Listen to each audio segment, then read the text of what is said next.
हरे कृष्णा, राधे राधे। भक्तों, बहुत बहुत स्वागत है आप सभी का हमारे किशोरी कृपा चैनल में।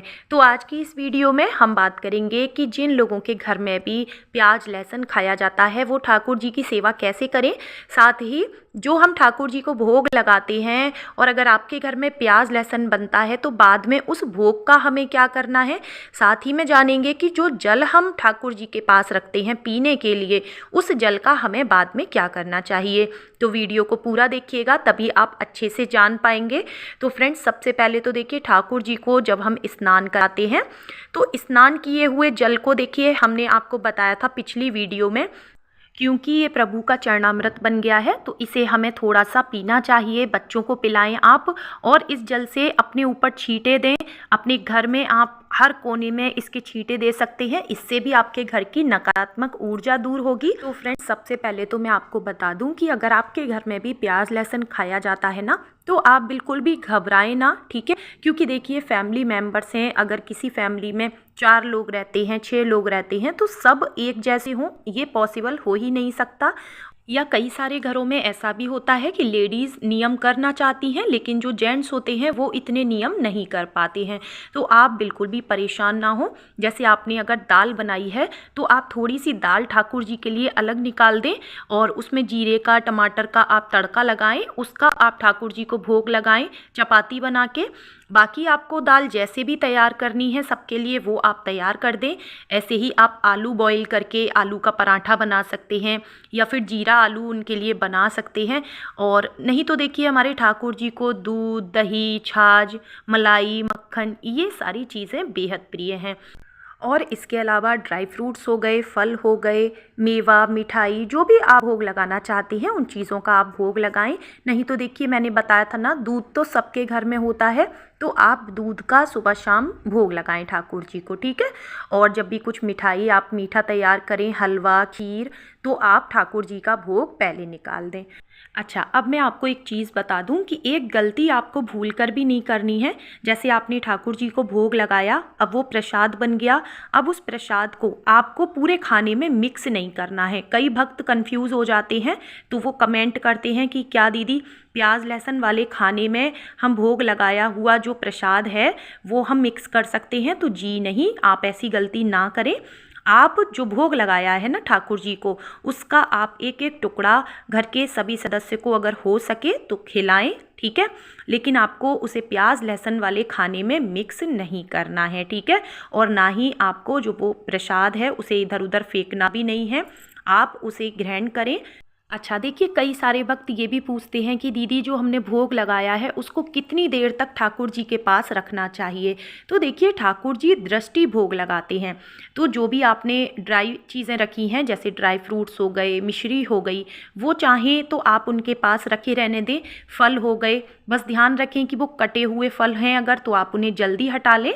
और साबुत फल अगर आपने रखे हैं तो वो आप उनके पास रखे रहने दे सकते हैं, ठीक है। और जो भी आपने खाने की चीज़ों का भोग लगाया है जैसे दाल, चावल, रोटी, सब्जी, तो आप 5-7 मिनट ठाकुर जी के सामने रखे रहने दें थाली। उसके बाद आप उसे तुरंत हटा लें वहाँ से, क्योंकि कई बार ऐसा होता है कि भक्त वहीं छोड़ देते हैं उसको रखा हुआ और वो दोपहर तक वो खाना वहीं पड़ा रहता है। तो ऐसा करने से भोग का अनादर होता है, ठीक है, जो कि आपको ये गलती नहीं करनी है। तो आप समय से उस भोग को हटा लें वहाँ से, और घर के सभी सदस्य हो सके तो उस प्रसाद को थोड़ा थोड़ा ग्रहण जरूर करें। और दूसरा ये कि अगर घर के किसी सदस्य ने नॉनवेज का सेवन किया हुआ है उस समय पर, या फिर ड्रिंक करी हुई है जैसे कि मदिरा पान किया हुआ है, तो आप उस समय भगवान का प्रसाद उन्हें ग्रहण ना करने को दें, ठीक है। उन्हें नहीं देना है उस समय पे। आप उनका प्रसाद चाहें तो उठा के रख सकते हैं, लेकिन उस समय पे आपको नहीं देना चाहिए, नहीं तो ऐसे भी प्रभु का जो प्रसाद है उसका अनादर माना जाता है। तो फ्रेंड्स, मैंने आपको बताया कि अगर आपके यहाँ प्याज लहसुन नॉनवेज कुछ भी खाया जाता है तो आपके पास काफ़ी सारे ऑप्शन हैं जो कि आप भगवान को भोग लगा सकते हैं। और जहाँ लड्डू गोपाल जी की सेवा होती है ना, वहाँ पर धीरे धीरे अपने आप उस घर में ना चेंजेस होने लगते हैं, सभी के अंदर एक बदलाव आने लगता है और आप देखेंगे कि सभी लोग धीरे धीरे इन चीज़ों का त्याग करते चले जाएंगे, क्योंकि हमारे ठाकुर जी हैं ही ऐसे। जहाँ कहीं पर भी ठाकुर जी की पूजा आराधना की जाती है, उनकी सेवा की जाती है, उस जिससे कि ठाकुर जी की कृपा बरसती है और धीरे धीरे करके वह घर जो है पवित्र हो जाता है। तो फ्रेंड्स, अब हम बात करेंगे कि जो हमने जल रखते हैं ना ठाकुर जी के पास, उस जल का हमें क्या करना है। तो देखिए, कई सारे भक्त क्या करते हैं कि उस जल को उठा के किसी गमले में डाल देते हैं या इधर उधर डाल देते हैं, जो कि ये गलती आपको नहीं करनी चाहिए। ये जो जल होता है ना ठाकुर जी का, इसको हमेशा आप ढक कर रखा करें, तुलसी पत्र डाल के रखा करें, ठीक है।